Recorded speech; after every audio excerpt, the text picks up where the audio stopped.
Three friends boarded Disney's Galactic Starcruiser to seek their destiny and emerged as heroes of the Halcyon.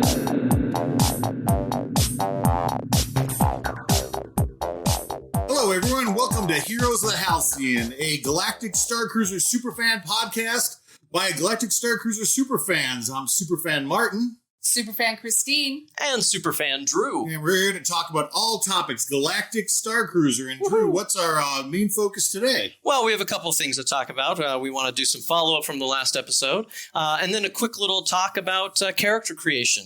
We want to know, is it important to create a character? What is the process for creating a character? What did we do when we created a character for our voyage? That sounds great. But really first, last week we talked about Heroes of the Halcyon. Christine, can you tell us a little bit about that? Yeah, absolutely. Heroes of the Halcyon comes from originally the name of the Galactic Starcruiser. The name of the ship is the Halcyon. And to go with that, we feel that we became Heroes of the Halcyon at the end of our trip.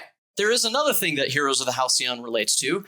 At the end of our voyage, Martin made a box. He kind of designed a label for a box, and he labeled it Heroes of the Halcyon. And the box contained a replica of the medal from the Battle of Yavin. And Martin actually made arrangements with one of the characters on the ship to actually present these medals to us in character. So the end of our voyage, we had this very special medal ceremony, complete with soundtrack, as the character said. And I think we'll tell you about that at a later time, but it really just put an awesome cap. Thanks again so much, Martin and Christine, for that. That was awesome. And that's why we call our podcast Heroes of the Halcyon. Awesome. Well, that was a lot of fun to do and a really great character interactions. But on the subject of, that character, let's talk about the characters that we actually created for Galactic Starcruiser. And the first point for anyone that hasn't gone yet is it's not necessary to create a full-fledged, character for this voyage. But there are advantages for those that really want to spend the time, energy, and resources to do so. Christine? Yeah, for us, it wasn't necessary, but we made it part of the adventure. So we spent a lot of breakfasts with all of us gathering together, kind of spitballing ideas back and forth until we came up with the characters we wanted to go with. For me, it was immediate. I knew exactly what I wanted the character to be, but I didn't have a name. I didn't really have a backstory. I didn't really have anything to go with it. The more we spent time together and more we started talking through what each one of our characters did, at some point it just clicked and I knew exactly who she was. Why did you want to do a character? Two reasons. The first reason is because I'd never done it before. And this was an opportunity that I felt was going to be, for lack of a better word, a safe place to be able to do it amongst other people who were Star Wars fans, who were energetic and excited about being there. So it was the challenge to be able to do that. The second reason that I wanted to do it was being in character kind of took you away from all the normal day-to-day events of your life and really put you in the middle of the story.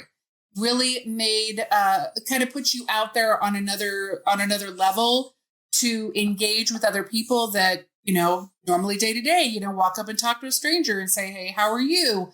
But because of the playability of what you were doing, it kind of forced you to get out of your shell. I loved every minute of it.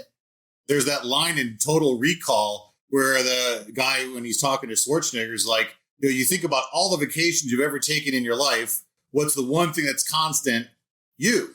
Mm-hmm. Do you want to take a vacation from you? And that's a little bit of what we had going on. It was weird. I'd never seen blue skies on Mars before. So how about you, Martin? Why did you want to do a character? I actually had my character concept fairly early on. It's kind of funny. I was actually at an office superstore where the person behind the desk actually said, do you know who you look like? And I'm like, I have no idea. Who do I look like? And this person was probably 20 years old. Maybe she's like, you look like George Lucas. And I'm like, I don't look anything like George Lucas. And I come home to Christine and I'm like, Christine, you wouldn't believe what someone said to me today. She said, I look like George Lucas. And what did Christine say? Well, maybe. Let's find a picture. Let's compare.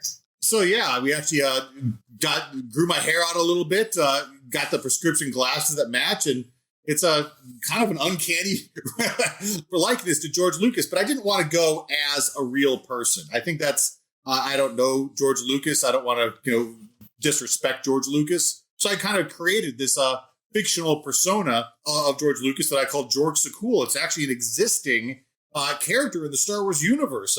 Several years ago at Star Wars Celebration, they did an action figure exclusive that was an X-Wing pilot with George Lucas's head on it, and the name was George Sakul. So there was already a canon example of someone that looked like George Lucas that wasn't him in the Star Wars universe. So I kind of just take that persona and ran with it, that this guy's a director of science fiction, adventure movies, and he's just going through the galaxy looking for his next hit. And so it was really fun to kind of take pieces of George Lucas and meld them into this fun version that can kind of play in his own universe.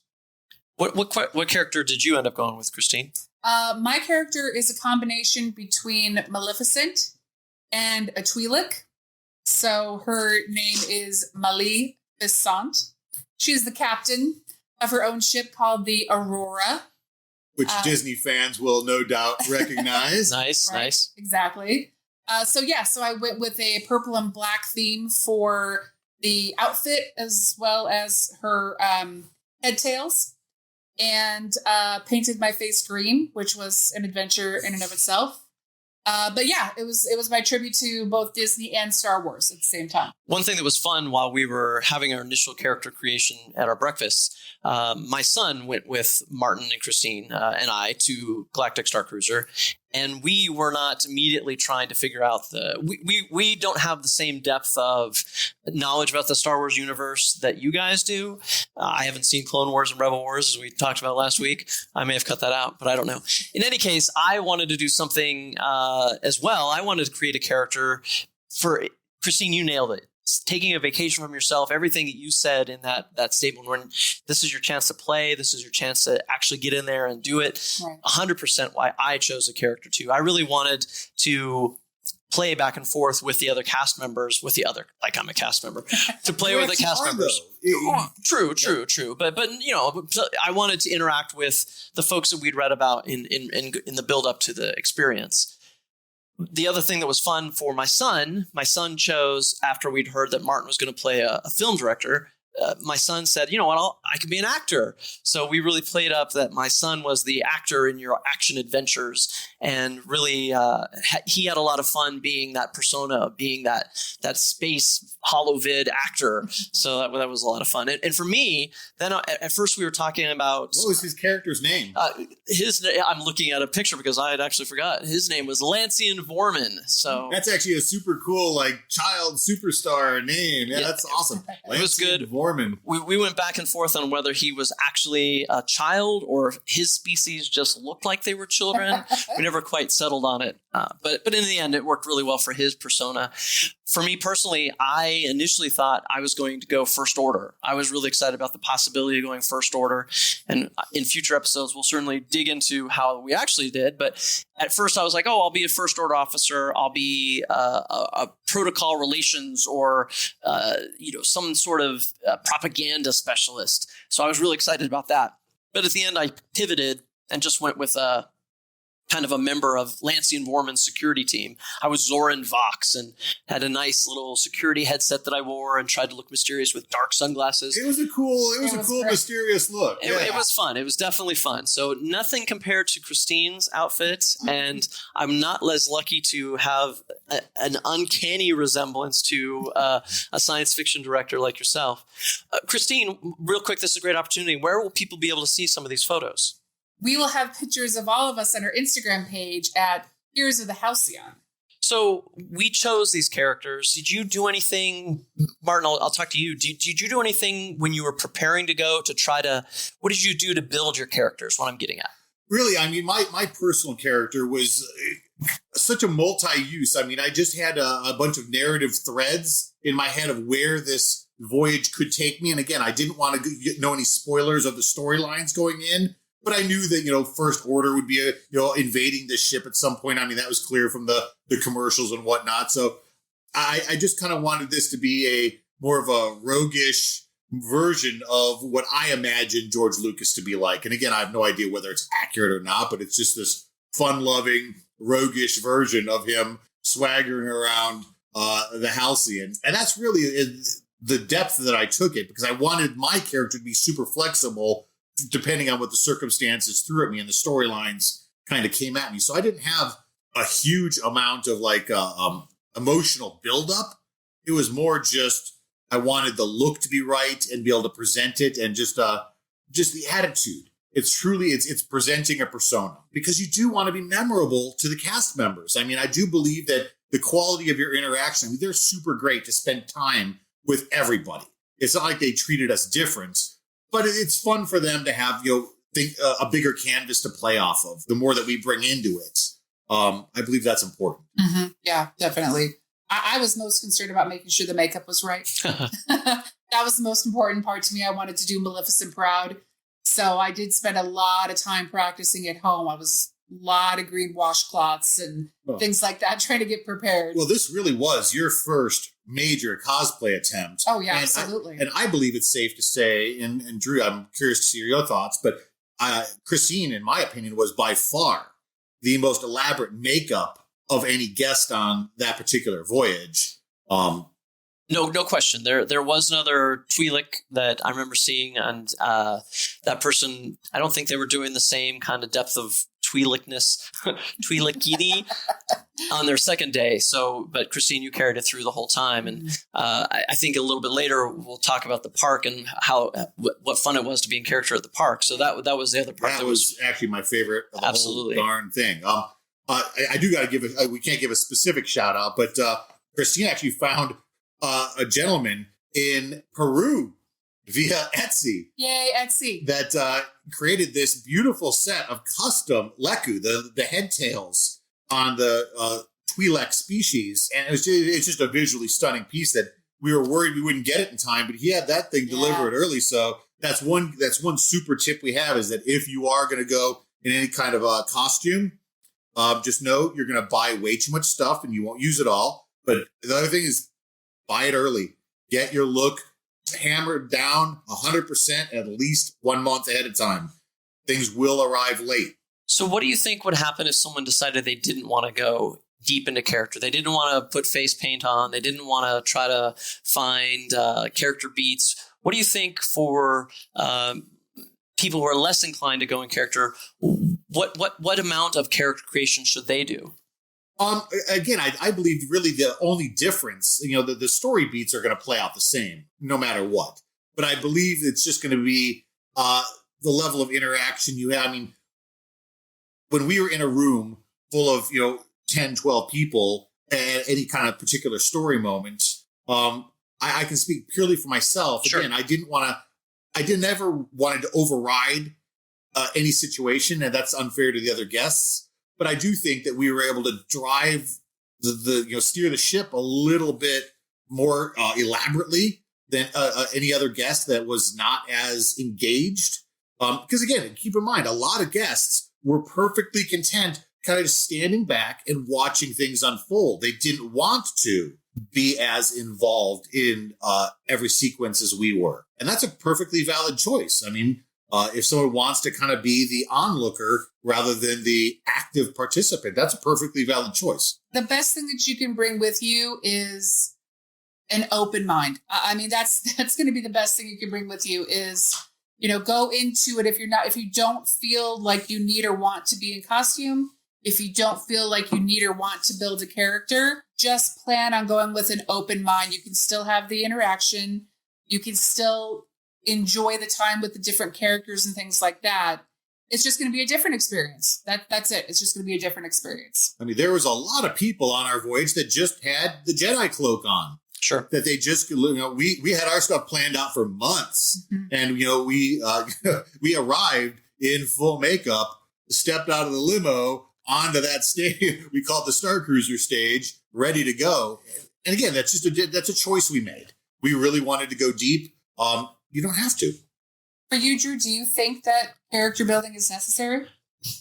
That's a tricky question. I don't think it's necessary, but it sure as heck makes it more fun. Yeah. If you go into it, again, with a lot of the things you talked about, for me, the idea that I wasn't Drew was way more fun to know that I was Zoran Vox, security person. That is a really cool name, by the way, Zoran Vox. That is awesome. Yeah, so I mean, it was fun to be Zoran Vox and kind of think about the experience from the perspective of the character versus the perspective of the IT guy from Gilbert, Arizona. Right. It was more fun to be Zoran Vox, whose family had been killed on Halcyon Prime by those swear words, first order people. And by gosh, I was going to get my revenge. And that really made it fun for me as I was going through the experience to have that in mind. So when you think of character motivations, that really was kind of fun to think, I really want that first order officer to go down because of what they did to my family.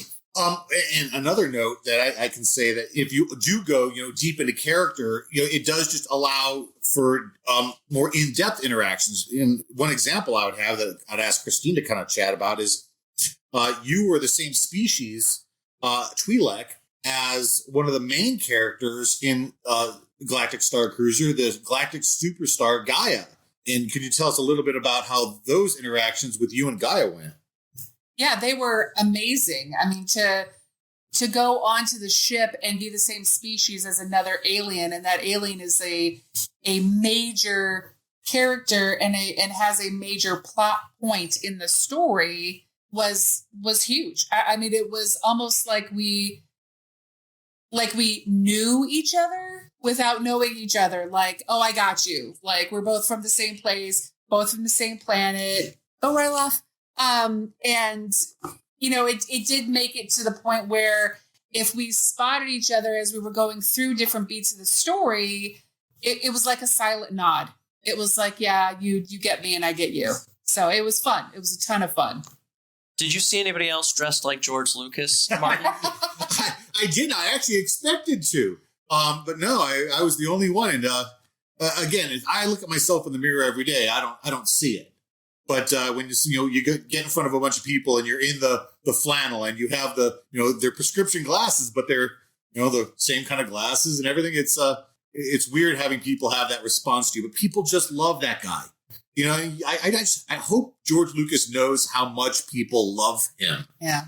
Because they do. Well, you know how much people love him now. I do, and frankly, I just that outpouring of just the mere suggestion of George Lucas makes people so happy that.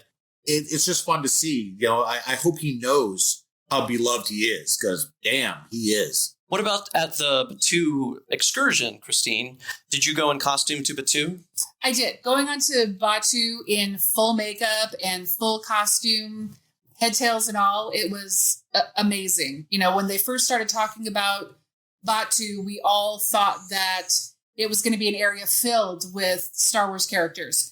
Stormtroopers and, the good guys, the bad guys, we see Kylo every once in a while, Rey every once in a while, but you don't actually necessarily get that full feeling like you're on a planet in Star Wars. Going in costume made you feel like you were on a planet in Star Wars. You were an absolute superstar that day. It was amazing. I mean, everybody there stopped us for pictures. We were very good about towing the line. They allowed us to go in costume, but wanted to make sure that we reiterated that we were not part of Disney, which we did. But just the reaction from people looking at their phones and looking at Martin trying to figure out if it really was Lucas or not was pretty amazing. Drew, you actually have a funny story about that when we were right across from Oga's just waiting. Absolutely. Yeah. We, at one point, a gentleman walked past, did a double take, and quickly tapped his partner's shoulder and said, "Look, over there. I think, look." And I immediately knew that they were wondering what was going on. And as the gentleman then walked in front of you, finally then he pulled up his phone and he's tapping his wife and he's scrolling, and I could just tell he's on Google looking for a picture of George Lucas, and he's pointing at you and he's pointing at his phone. And finally, after literally 5 to 6 minutes of just enjoying every bit of this, I finally walked up to him and said, look, it's not George Lucas. We're actually passengers on the Galactic Starcruiser. It's his character, but he does look a lot like him, doesn't he? Oh, my goodness, he sure does. The other ones that I thought were really fun, what happened at Ronto's when Christine went? But we got there, and we hadn't been on Batu more than, I'd say, 30 minutes. No, yeah, at least. I mean, at most. At most. And we're in line, and we're checking out. The cashier's actually checking us out at Ronto Roasters, and one of the cooks from the back runs up to the front of us, is shocked to see Christine, and is like, we had heard Maleficent was in the park today. And we're just like wondering to ourselves, like, how does that chain of communication go that we weren't on Batu for more than 30 minutes and had already gotten back to this guy in the back of Ronto Roasters? Yeah, crazy. That, a Maleficent, Star Wars mashup character was on planet. That was a lot of fun. And if you don't go in at least some costume and you don't put at least a little effort towards trying to look different, it would be difficult for people to know that there is a pin that they provide that shows and identifies that you're a passenger of the Halcyon. But if a normal park goer is walking by and just sees a pin, they'll be like, oh, they like shiny things on their breast pocket. That's fabulous. Right. But when you're dressed as a Twi'lek or George Lucas, in my case, I wasn't nearly as ornately dressed. I had my sunglasses, my headgear, my Han Solo-esque vest, but I didn't look anywhere near, obviously, to the same degree. But even I got looks, and they were like, oh, he's one of those guys from the ship. Right. That was really, really fun. Really, yeah. See, that's, I can say here, just speaking for the three of us, we love Disney parks. We adore Disney parks. We love Galaxy's Edge. I think Galaxy's Edge is a grand slam. But one area of Galaxy's Edge that I think really could stand improvement is they don't have enough variation of characters walking around the land. Just the four of us, us three and your son walking around in character, the reactions we got from people were so positive. And I really do think that Disney would do well to kind of just consider throwing a couple aliens walking around. I know that that's a crowd control issue and whatnot, but that's one area that I think people would really get a lot of enjoyment out of. Sure. But it's not just what happens actually on Batu, Galaxy's Edge. It's also kind of everything you do there kind of follows you back onto the ship. And Drew, I mean, do you believe that being in character kind of helps the cast members on board the Halcyon, the characters there, interact with you better, remember you better? 100%. There is no doubt. A quick example. When we first boarded, there's, we checked into our room and we immediately went to the shop because we wanted to see the merchandise. So much cool merchandise. Hey, that's another show. And I went out to the atrium and was just hanging out. And one of the actors came up and I knew right away it was one of the actors because they had a mic basically taped. And it was Sandro. Sandro is a character who's on the ship. No spoilers, don't worry. But he plays a role in the story. He doesn't have a central role like some of the others, but he's very much a part of the stories that happened. I think that he approached me because I was in costume. Right. He narrowed down and went, oh, there's a dude who's going to play. Right. And went up, and he was one of, again, everybody to a character. I can't criticize literally any of the cast members that we interacted with. But immediately he was Sandro and told me his story, and he told me a little bit about his backstory that he wanted to introduce and that was going to play a part in his role in the story. But the fact that I was in costume immediately helped him say, this is someone who's ready to play. Yep. I think that's a huge point right there, is that it's an immediate differentiator between you and the 250 other people on that ship. So that is one benefit. Well, building off that, one thing that I think I did wrong with being in character in interacting with the cast members is when the cast members would say, what's your name?